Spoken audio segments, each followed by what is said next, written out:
Hello everyone, welcome to young study. शुरू करते हैं 23 अप्रैल के महत्वपूर्ण current affairs. Question number first है, हाल ही में नासा किस नाम के उपकरण से, यहाँ थोड़ा मिस्टेक हो गई है, के उपकरण से एक उपकरण बनाया है नासा ने, के उपकरण से मंगल ग्रह के वातावरण से ऑक्सीजन उत्पन्न करेगा। तो नासा ने हाल ही में एक उपकरण बनाया है जिसके माध्यम से नासा मंगल ग्रह, जिसे मार्स ग्रह या लाल ग्रह भी कहा जाता है, के वातावरण से ऑक्सीजन उत्पन्न करेगा।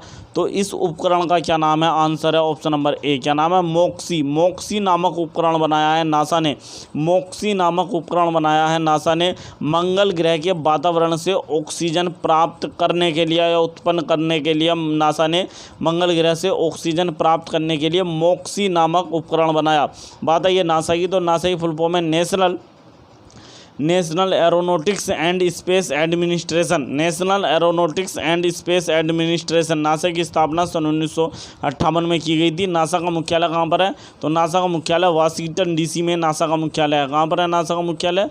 तो वाशिंगटन डीसी में नासा का मुख्यालय है। वाशिंगटन डीसी ने वाशिंगटन डीसी में नासा का मुख्यालय है। नासा ने हाल ही में मंगल ग्रह पृथ्वी के अतिरिक्त किसी ग्रह पर, यानी पृथ्वी के अतिरिक्त किसी अन्य ग्रह पर जो है विश्व का पहला हेलीकॉप्टर उड़ाया था। विश्व का एक हमारा पहला हेलीकॉप्टर था जो मंगल ग्रह पर उड़ाया गया था। किस ग्रह पर? मंगल ग्रह पर उड़ाया था, पृथ्वी के अलावा किसी अन्य ग्रह पर। इसका नाम था इंजेन्युइटी नामक छोटा सा रोबोटिक हेलीकॉप्टर था जो नासा ने मंगल ग्रह पर उड़ाकर विश्व रिकॉर्ड बनाया। इंजेन्युइटी मंगल ग्रह पर उड़ाकर। नासा चंद्रमा पर मिशन भी कर रहा है। नासा चंद्रमा पर मिशन कर रहा है जिसका नाम है आर्टेमिस मिशन करेगा चंद्रमा पर, जिसके तहत पहली बार चंद्रमा पर या चांद की धरती पर एक महिला को भेजा जाएगा तथा एक श्वेत पुरुष को भी भेजा जाएगा। Next question,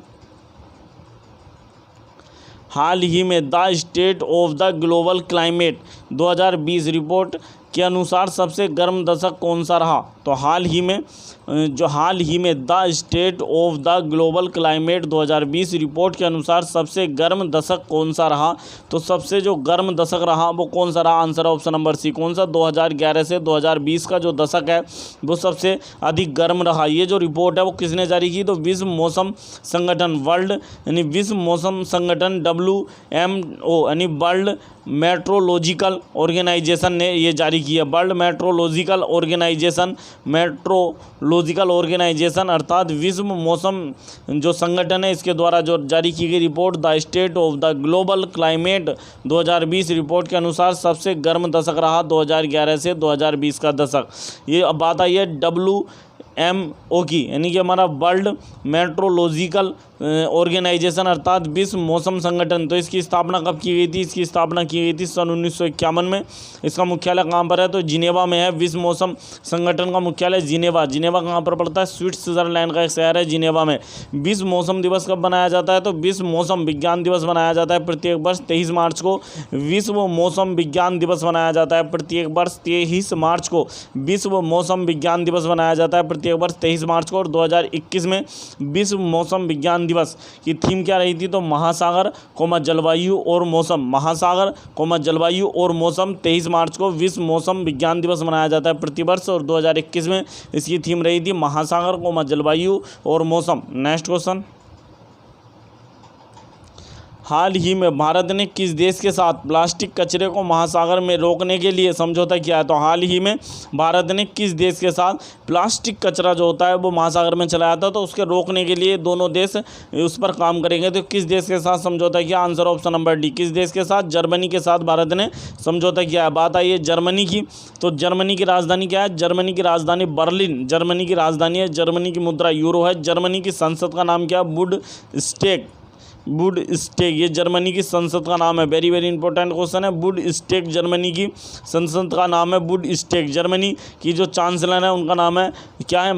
Angela Merkel. ये इनकी एंजेला मार्केल जर्मनी की चांसलर का नाम है। नेक्स्ट क्वेश्चन, हाल ही में विश्व पृथ्वी दिवस यानी वर्ल्ड अर्थ डे किस तिथि को मनाया गया? तो हाल ही में विश्व पृथ्वी दिवस अर्थात वर्ल्ड अर्थ डे किस तिथि को मनाया गया? तो प्रत्येक वर्ष मनाया जाता है। आंसर ऑप्शन नंबर बी, 22 अप्रैल को मनाया जाता है। प्रत्येक वर्ष 22 अप्रैल को मनाया जाता है विश्व पृथ्वी दिवस।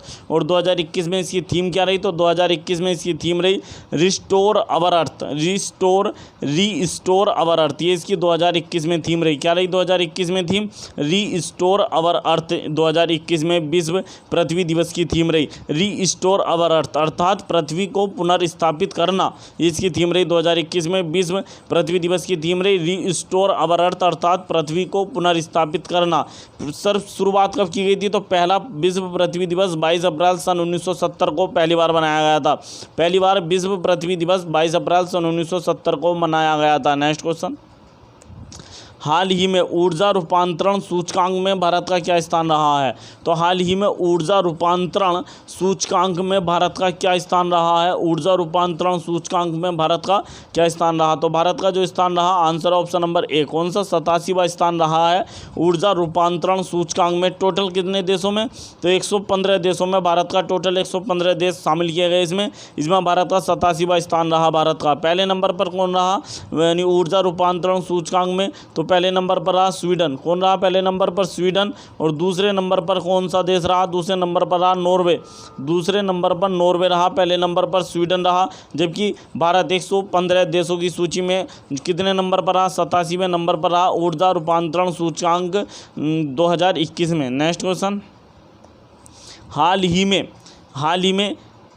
ही में टेक्नो, ये हमारी कंपनी है टेक्नो कंपनी ने किसे अपना ब्रांड एम्बेसडर बनाया? तो हाल ही में जो है टेक्नो नामक यानी स्मार्टफोन ब्रांड की कंपनी है। टेक्नो नामक स्मार्टफोन ब्रांड कंपनी कौन सी है? मोबाइलो की कंपनी है, स्मार्टफोन की कंपनी है टेक्नो। इसने अपना नया ब्रांड एम्बेसडर किसे बनाया? तो आंसर है option number C, Ayushmann Khurana को स्मार्टफोन कंपनी टेक्नो ने अपना ब्रांड एम्बेसडर बनाया है। स्मार्टफोन कंपनी टेक्नो ने अपना ब्रांड एम्बेसडर बनाया आयुष्मान खुराना को। नेक्स्ट क्वेश्चन, हाल ही में किस राज्य सरकार ने कैदियों के लिए ऑनलाइन योग सत्र शुरू किया है? तो हाल ही में किस राज्य की सरकार ने कैदियों के लिए ऑनलाइन सत्र शुरू किया है? तो ये क्या है? तमिलनाडु की सरकार ने। आंसर है ऑप्शन नंबर ए, किसने शुरू किया है? आंसर ऑप्शन नंबर ए, तमिलनाडु की सरकार ने हाल ही में जो जेल में कैदी हैं वहाँ के उनके लिए ऑनलाइन योग सत्र शुरू किया है। वेरी वेरी इंपॉर्टेंट क्वेश्चन है, ये तमिलनाडु ने शुरू किया। बात आई है तमिलनाडु की, तो तमिलनाडु के राज्यपाल कौन है?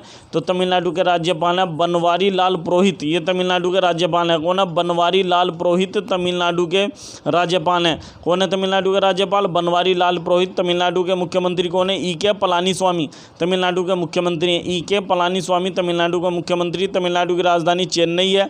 तमिलनाडु कब बना था भारत का राज्य? 26 जनवरी सन 1950 को बना था। 26 जनवरी सन 1950 को बना था तमिलनाडु से संबंधित कुछ महत्वपूर्ण जो तमिलनाडु की जो चीज़ें हैं जिन्हें जीआई टैग मिला वो देख लेते हैं। तो केवला पट्टी कदलई मिठाई, केवला पट्टी कदलई मिठाई को भी जीआई टैग मिला है। किसे? केवला पट्टी कदलई मिठाई को जीआई टैग मिला है। मूंगफली की जमी मिठाई होती है तमिलनाडु की, जिसे जीआई टैग मिला। और एक पलानी पंचामृत प्रसाद है, पलानी पंचामृत प्रसाद, इसे भी जीआई टैग मिला है तमिलनाडु का। कंदांगी की साड़ी इसे भी जीआई टैग मिला है, ये भी तमिलनाडु की है कंदांगी की साड़ी। डिंडी गुड़ के ताले, इन्हें भी जीआई टैग मिला है, तमिलनाडु के हैं। श्री बिल्लूर पत्थुर पलकोवा ये एक मिठाई होती है, दूध की मिठाई। श्री बेलूर पत्थुर पलकोवा एक दूध की मिठाई होती है जिसे ये तमिलनाडु की जिसे जीआई टैग मिला था। एरोट की हल्दी, इसे भी जीआई टैग मिला। त्रिभुवन की सिल्क साड़ियों को भी जीआई टैग मिला। तमिलनाडु सरकार ने हाल ही में स्मार्ट ब्लैक बोर्ड योजना चलाई थी। स्मार्ट ब्लैक बोर्ड योजना तमिलनाडु सरकार की है। तमिलनाडु मछली उत्पादन में भारत का शीर्ष राज्य है। तमिलनाडु मछली उत्पादन में भारत का शीर्ष राज्य रहा है तमिलनाडु। नेक्स्ट क्वेश्चन, हाल ही में महावीर इंटरनेशनल संस्थान ने महिला सशक्तिकरण के लिए अंतर्राष्ट्रीय निदेशक किसे चुना है? तो हाल ही में महावीर इंटरनेशनल संस्थान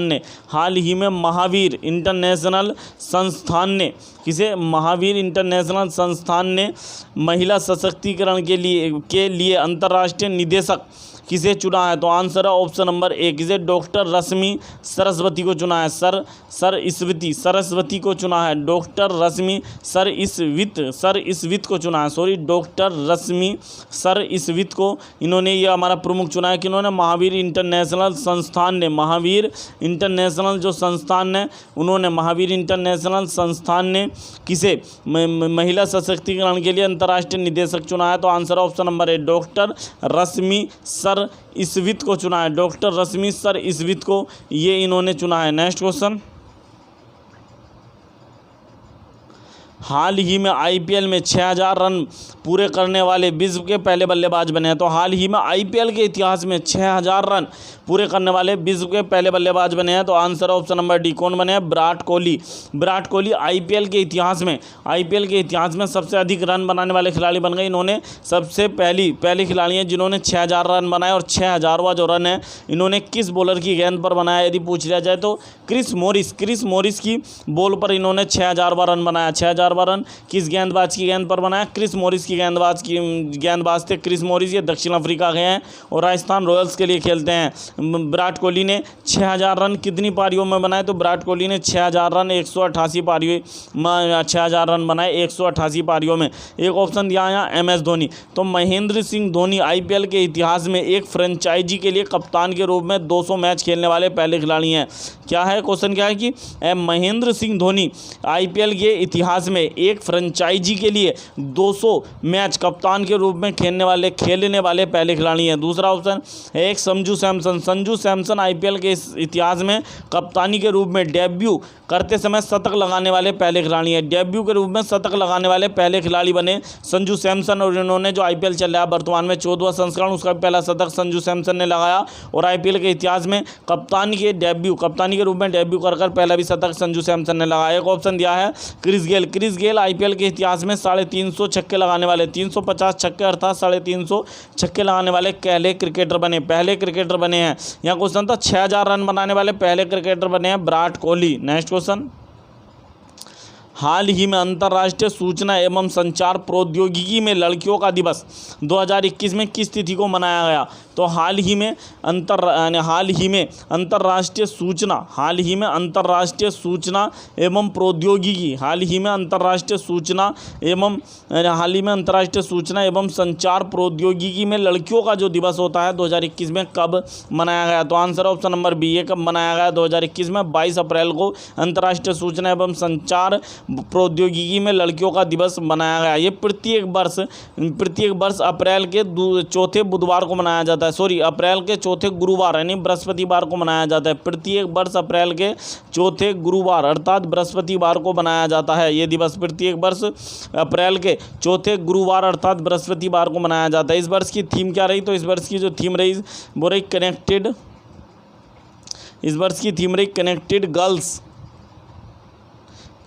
गर्ल्स क्रिएटिंग ब्राइट फ्यूचर। ये 2021 में जो बनाया गया अंतर्राष्ट्रीय सूचना एवं संचार प्रौद्योगिकी में लड़कियों का दिवस, इसकी 2021 में थीम रही connected girls creating bright future. करते हैं नेक्स्ट क्वेश्चन, हाल ही में British guild of travel writers international tourism award 2020 में west wider world tourism project award से किस संस्था को सम्मानित किया गया? तो हाल ही में ब्रिटेन में इनका पुरस्कारों का आयोजन किया गया जिनका नाम है British guild of travel writers international tourism awards 2020 का आयोजन ब्रिटेन में किया गया। तो इसमें west wider world tourism project award किस संस्था को दिया गया? तो ये दिया गया है आंसर ऑप्शन नंबर बी, किसे? विभाजन संग्रहालय अमृतसर को यह पुरस्कार दिया गया। विभाजन संग्रहालय अमृतसर को यह पुरस्कार दिया गया है। बात आई है पंजाब की, तो पंजाब की राजधानी क्या है? चंडीगढ़ है। पंजाब के राज्यपाल कौन है? BP सिंह बदनौर पंजाब के राज्यपाल हैं। पंजाब के मुख्यमंत्री कैप्टन अमरिंदर सिंह कौर पंजाब के मुख्यमंत्री हैं। पंजाब ने जो राज्य की सरकारी रोडवेज बसें होती हैं उनमें महिलाओं के लिए मुफ्त में यात्रा की घोषणा की। महिलाएं जो है पंजाब में सरकारी जो रोडवेज बस है पंजाब की उसमें मुफ्त में यात्रा कर सकती हैं, घोषणा की थी। पंजाब के पटियाला में स्पोर्ट्स यूनिवर्सिटी बनाई जा रही है। पंजाब के पटियाला में कौन सी यूनिवर्सिटी बन रही है? स्पोर्ट्स यूनिवर्सिटी यूनिवर्सिटी बन रही। पंजाब ने कोरोना के संक्रमण का जो टीका अभियान था उसका ब्रांड एम्बेसडर सोनू सूद को बनाया था। कोरोना के टीकाकरण अभियान का ब्रांड एम्बेसडर सोनू सूद को बनाया था। नेक्स्ट क्वेश्चन, हाल ही में किस संस्था ने नेक्स्ट जेन हेल्थ समिट री इमेजिन हेल्थ केयर परिषद का आभासी सम्मेलन आयोजित किया? तो हाल ही में किस संस्था ने नेक्स्ट जेन हेल्थ समिट री इमेजिन हेल्थ केयर परिषद का आभासी सम्मेलन आयोजित किया है? तो ये क्या है? आंसर है ऑप्शन नंबर 1, किसने? IMC chamber of commerce and industry इसके द्वारा आयोजित किया गया। आंसर ऑप्शन नंबर है IMC chamber of commerce and industry के द्वारा आयोजित किया गया, जो हमारे वाणिज्य मंत्रालय के अंतर्गत आती है। किसके अंतर्गत आती है? वाणिज्य मंत्रालय के अंतर्गत आती है, जिसके मंत्री हैं पीयूष गोयल, उसके अंतर्गत आती है। नेक्स्ट क्वेश्चन, हाल ही में केंद्र सरकार ने किस कंपनी द्वारा कोल गैसिफिकेशन माध्यम से उत्पादित यूरिया के लिए एक विशेष नीति तैयार करने की बात कही है? तो हाल ही में केंद्र सरकार ने किस कंपनी के द्वारा कोल गैसिफिकेशन एक माध्यम होता है, इससे उत्पादित यूरिया के लिए एक विशेष नीति बनाने की बात कही है? तो आंसर है ऑप्शन नंबर बी, किसके? तालचर उर्वरक लिमिटेड। तालचर उर्वरक लिमिटेड कंपनी के जो हमारा है, इसके द्वारा कोल गैसिफिकेशन माध्यम से जो यूरिया उत्पादित होता है उसके लिए एक नई नीति बनाने की बात कही गई, तालचर उर्वरक लिमिटेड के द्वारा। नेक्स्ट क्वेश्चन, हाल ही में RBI के किस पूर्व गवर्नर का निधन हो गया? तो हाल ही में RBI के किस पूर्व गवर्नर का निधन हो गया? तो इनका नाम था कि आंसर ऑप्शन नंबर 1, क्या नाम था? मेईदावोलू नरसिम्हम अर्थात M नरसिम्हम का हाल ही में निधन हो गया। इनका पूरा नाम था मेईदावोलू नरसिम्हम, इनका हाल ही में निधन हो गया। क्या हो गया? निधन हो गया। ये कब से कब तक रहे थे? तो मई सन 1977 से 2 मई सन 1977 से 30 नवंबर सन 1977 तक RBI के गवर्नर रहे थे। यानी 2 मई सन 1977 से 30 नवंबर सन 1977 तक, 2 मई सन 1977 से 30 नवंबर सन 1977 तक RBI के 13वें गवर्नर रहे थे। कौन? मेईदावोलू नरसिम्हम। इन्हें भारतीय बैंकिंग सुधार का पिता कहा जाता है। भारतीय बैंकिंग सुधार जो प्रणाली है उसका पिता कहा जाता है मेईदावोलू नरसिम्हम को, जिनका हाल ही में निधन हो गया। भारतीय बैंकिंग सुधार का पिता या भारतीय बैंकिंग सुधार का जनक कहा जाता है जो मेईदावोलू नरसिम्हम को। नेक्स्ट क्वेश्चन, हाल ही में किस देश के पूर्व उपराष्ट्रपति वाल्टर मोंडेल का निधन हो गया? तो हाल ही में किस देश के पूर्व उपराष्ट्रपति थे? वाल्टर मोंडेल, इनका हाल ही में निधन हो गया। तो answer option number C, America के पूर्व राष्ट्रपति थे वाल्टर मोंडेल। कब से कब तक रहे थे ये? तो सन 1977 से सन 1981 तक, सन 1977 से सन 1981 तक ये उपराष्ट्रपति रहे थे। कौन से नंबर के उपराष्ट्रपति रहे थे? तो 42वें उपराष्ट्रपति रहे थे। अमेरिका के 42वें उपराष्ट्रपति रहे थे वाल्टर मोंडेल 1977 से 1981 के समय में। और इनके समय में राष्ट्रपति कौन था? तो जिमी कार्टर के समय ये उपराष्ट्रपति रहे थे। राष्ट्रपति जिमी कार्टर के समय वाल्टर मोंडेल उपराष्ट्रपति रहे थे। ये जापान में अमेरिका के राजदूत भी रहे हैं। जापान में अमेरिका के राजदूत भी रहे थे वाल्टर मोंडेल अमेरिका के जापान में राजदूत भी रहे थे और अमेरिका के 42वें उपराष्ट्रपति भी थे सन 1977 से सन 1981 के बीच। नेक्स्ट क्वेश्चन, हाल ही में गोवा के नए राज्यपाल किसे नियुक्त किया गया? तो हाल ही में गोवा का नया राज्यपाल किसे बनाया गया? तो भारत के पूर्व मुख्य चुनाव आयुक्त सुनील अरोड़ा को गोवा का नया राज्यपाल बनाया गया। भारत के पूर्व मुख्य चुनाव आयुक्त थे सुनील अरोड़ा, और ये कौन से नंबर के थे? 23वें नंबर के मुख्य चुनाव आयुक्त, अभी रिटायर हुए हैं। तो इन्हें गोवा का नया राज्यपाल बनाया गया। इससे पहले गोवा का अतिरिक्त प्रभार भगत सिंह कोश्यारी के पास था, जो महाराष्ट्र के राज्यपाल हैं। गोवा के मुख्यमंत्री कौन है? प्रमोद सावंत गोवा के मुख्यमंत्री। गोवा की राजधानी पणजी है।